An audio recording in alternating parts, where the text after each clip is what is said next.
Ya, kembali di dialog jurnal pagi, Pak Rai. Tadi kemudian Anda sempat menjelaskan terkait dengan tata ulang koalisi yang terpetakan dari konsolidasi Jokowi ke Prabowo gitu ya. Kalaupun misalnya pemerintahan Jokowi nantinya mengeluarkan P3, PKB dan juga PAN dari koalisi pemerintahan secara kursi ataupun mungkin deal-dealan politik katakanlah dengan Gerindra nantinya menurut Anda akan seperti apa? Jadi ada kemungkinan kan kalaupun jadilah pemetaan ini kan ada pemetaan yang soft, ada pemetaan yang keras kan kira-kira gitu.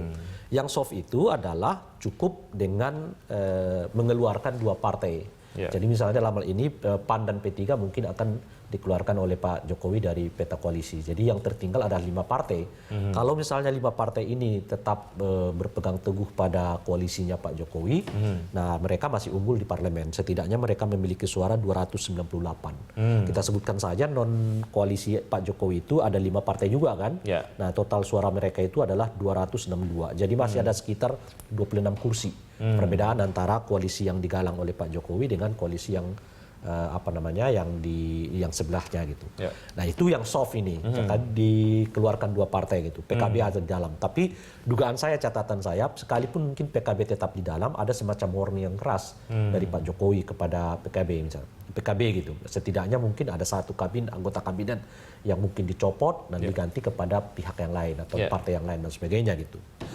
Tapi bisa juga pilihan perombakan koalisinya itu keras gitu. Artinya apa gitu? Bisa juga partai PKB, PAN dan juga P3 di-outkan oleh presiden.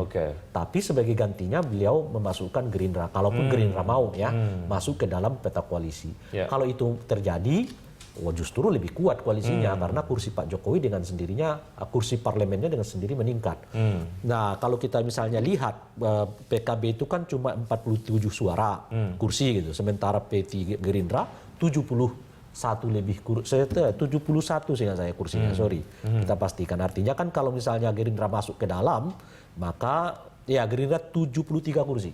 Nah bisa sampai 40 kursi selisih antara partai ini gitu. Jadi mana yang akan dipilih saya nggak tahu. Tetapi kalau yang dipilih oleh Pak Jokowi adalah yang perombakan yang keras ini kira-kira gitu, peta politik kita lebih menarik lagi ya karena ada perpindahan yang sedemikian dahsyat gitu. Anda kemudian masih belum tahu mana yang ini catatan juga kecenderungan Jokowi akan ngambil yang soft atau yang hard gitu. Betul. Ini catatan P3-nya tetap ketua umumnya Pak Romi. Ini kan karena masih ada sengketa. Apakah Pak Romi atau Pak Azan Farid. Tapi kalau kemudian Pak Azan Farid yang dapat SK, ya dalam bayangan saya tentu P3-nya akan tetap masuk dalam gabungan koalisi Pak Jokowi. Kepada partai-partai tadi yang ada tadi sebutkan ada PKB, P3 dan juga PAN dalam kontestasi Pilkada DKI 2017. Apa yang membuat poros Cikeas kemudian cukup menarik untuk ketiga partai tadi menurut Anda? Jadi sebetulnya kalau disebut kenapa pertama kan saya menyatakan kenapa tiga partai ini ya khususnya tidak efektif berdiri bersama dengan Pak Jokowi menghadapi isu ini gitu. Pertama menurut saya karena ada urusan pilkada memang gitu. Yang kedua tentu saja isunya yang agama. Kalau mereka mungkin terlalu tampil maju ke depan, mereka juga mungkin khawatir bahwa pemilih mereka akan berpindah kepada pemilih. Nah, justru menariknya mengapa kata ini hubungannya menurut saya dengan Pak SBY sebetulnya lebih keterkaitan itu. Mengapa Pak SBY tiba-tiba berani seolah-olah berhadapan-hadapan dengan Pak Jokowi? Sesuatu yang dihindarinya sepanjang 2 tahun sebelumnya kan. Karena yang kelihatan menonjol ini kan sebetulnya kan Pak Prabowo sebagai oposisi terhadap Pak Jokowi. Tapi sekarang berpindah Pak Prabowo seperti menjadi mitra Pak Jokowi, tiba-tiba muncul tokoh oposisi baru yang kita sebut sebagai Pak SBY. Bahkan dalam bayangan saya bukan hanya sebagai tokoh oposisi, beliau bahkan sekarang sudah menjadi semacam stereo politik dari Pak Jokowi gitu. Ada beberapa alasan menurut saya kenapa tiba-tiba Pak SBY seperti mendeklarasikan dirinya sebagai tanda kutip gitu stereo politik Pak Jokowi. Tentu saja alasannya historis kan, bahwa PDI dengan Demokrat, Mega dengan Ibu SBY itu sudah memiliki persaingan yang kuat ya sejak tahun 2004 yang lalu gitu. Yang kedua ada persoalan TVF. Kelihatan Pak SBY itu merasa sangat tersinggung karena beliau kok tiba-tiba akan dimintai keterangan oleh Kejaksaan Agung, sesuatu yang menurut derajat beliau seolah-olah beliau tidak dihormati sebagai mantan presiden yang sudah berkuasa selama 10 tahun gitu ya. Nah, yang ketiga tentu ada persoalan pilkada dan sebagainya gitu. Nah, 3 faktor ini mengakibatkan mau tidak mau kelihatan gitu Pak SBY muncul sebagai seteru politik dari Pak Jokowi gitu. Nah, kemampuan Pak SBY itu adalah membaca kelemahan Pak Jokowi gitu. Kelemahan pertamanya adalah itu tadi ada isu agama. Nah, yang kedua Pak SBY tahu ada soal sektor koalisi yang agak lemah ini.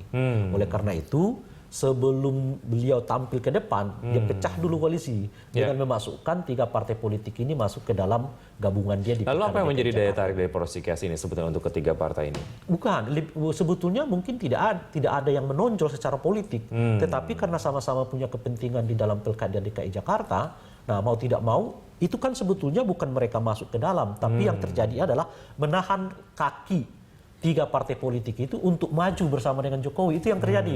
Jadi ibarat kata bukan berarti mereka berpindah ke Cikeas gitu, tetapi yang ada adalah menahan 3 partai ini lajunya untuk tidak bersama dengan Jokowi gitu. Jadi partai ini 3 partai ini sebetulnya pada masih tetap dalam lingkaran Jokowi, cuma ketika Pak Jokowi pindah nggak ikut pindah kira-kira gitu loh. Khususnya yang berkaitan dengan 411 ini kan. Mereka tetap di sini tapi tidak otomatis mereka menjadi bagian dari Cikeas gitu. Saya tidak tahu nanti perkembangan berikut, setidaknya untuk sekarang masih seperti itu gitu. Formulasi komunikasi internal seperti apa yang sebaiknya kemudian dilakukan oleh Jokowi supaya memang menjaga kekompakan koalisi pemerintahannya ini, supaya memang yang strategi yang soft tadi, even yang hard pun tidak jadi dilakukan. Ya harus memang memakan waktu, nggak bisa dilakukan dengan tiba-tiba. Dan sekarang perlu yang cepat. Saya pikir yang paling utama dilakukan oleh Pak Jokowi memang melakukan konsolidasi dan silaturahmi ini, dan sesuatu yang dalam jangka 1,5 tahun terakhir ini agak longgar kan dilakukan oleh Pak Jokowi. Beliau sudah ke NU, ke Muhammadiyah, ya. Saya nggak tahu langkah-langkah berikutnya setelah ini gitu. Nah, mungkin tentu akan dilihat nanti dari kasusnya kasus dugaan ada penistaan agama ini, apakah berlanjut atau tidak dan sebagainya gitu. Nah, mungkin setelah itu atau mungkin setelah ada penetapan kasus entah itu dinyatakan tersangka atau tidak kepada kepada Basuki atau Ahok gitu. Nah, setelah itu mungkin ada upaya penataan yang akan dilakukan oleh Pak Jokowi. Oke, ya, Pak Ray, kita jeda dulu, kami akan segera kembali.